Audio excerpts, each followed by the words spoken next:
am the grandma to Ruth and Doris Kober. I invited my daughter Ollie and her girls, Ruth and Doris, all of Waterloo, to accompany me on a summer vacation to my cabin in Nisswa, Minnesota.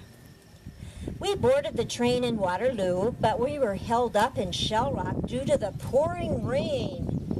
Railroad officials made a decision to continue on, so the passengers from the Clipper 67 were put on the fast train, number 19. It was decided in Shell Rock that a work train would precede train number 19 across the Packard Bridge to ensure that it was safe. The work train made it safely across, and after a quick stop in Clarksville to let a few passengers off, we continued on towards Flood Creek. We were all in the day coach, but Ollie had grown weary from the stop at Shell Rock, so we suggested that she move to the sleeper car to settle into her berth because she was recovering from a recent surgery. By moving to the other car, Ollie's life was spared, but my granddaughters and I were not so lucky.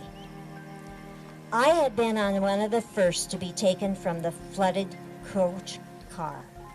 I then carried to a farmhouse that stands up there on the hill near the scene.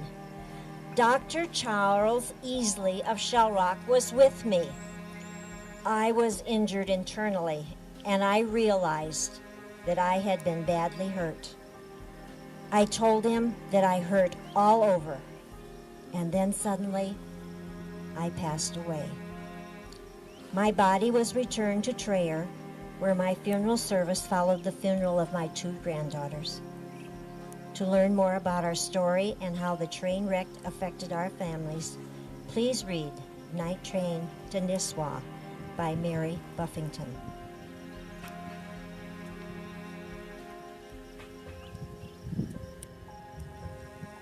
My name is Ruth Kober, age 19.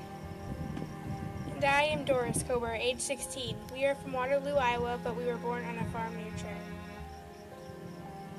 Grandma Flora invited us and our mom, Ollie, to go on vacation tonight to Nisswa, Minnesota with her. Grandma and Grandpa had built a cottage on the lake before Grandpa passed away last December. We were very excited to go, and we loved to visit with our grandma. Ruth and I were in the coach car with Grandma, and Mom went to rest in the sleeper car. We were pinned into the coach car and drowned by the onrushing water. We were found Friday afternoon and Friday night by search crews. I was engaged and to be married this summer. My parents now had to plan my funeral instead of my wedding. Our funeral was held in Waterloo on Sunday afternoon. It was attended by one of the largest crowds seen in the city in years.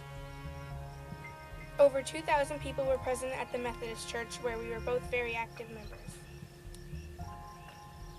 I was buried in a dress of white, since there would be no wedding dress for me. It was also the last time that I would wear the beloved necklace that my parents gave me for my high school graduation. It was the same necklace that I was wearing on our train trip to Nisswa.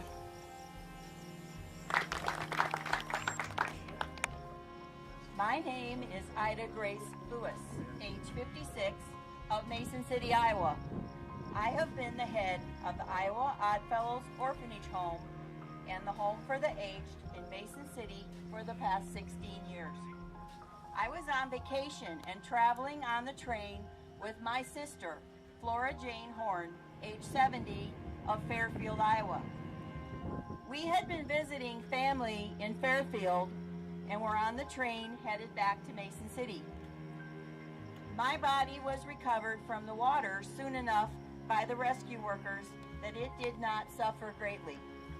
The same could not be said for my sister Flora Jane. She was badly bruised and had been in the water over a day. Our bodies were taken to the morgue in Green and awaited identification. No particular worry of my absence had been felt during the first day or two after the wreck, because I was away on vacation and the time of my return had not been definitely fixed, except that I should be back in time to make up the payrolls of the home employees for the month of May.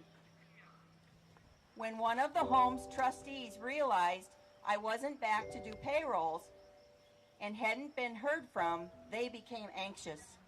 They telegraphed Fairfield and were told that we had left on Thursday. Now they were almost certain that I had been a passenger on the wrecked train. Inquiries were made about the unidentified woman at the Green Morgue, but the only means of identification was found on my shoes that bore the name of a Mason City shoe store. That was enough to confirm my identity.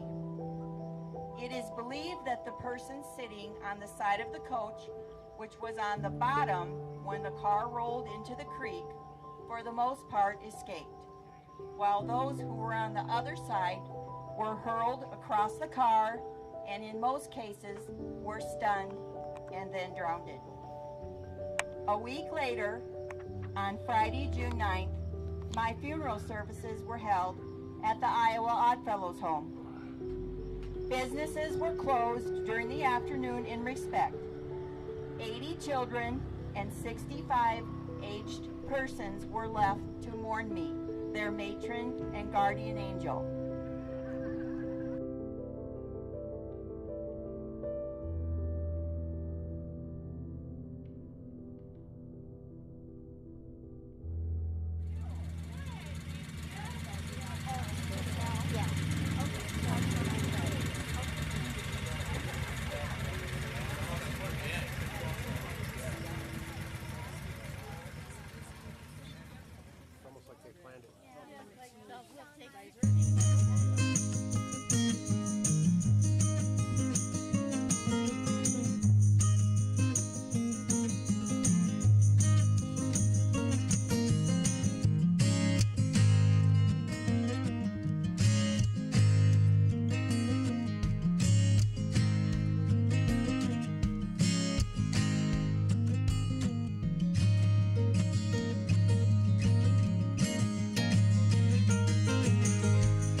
How do the books differ?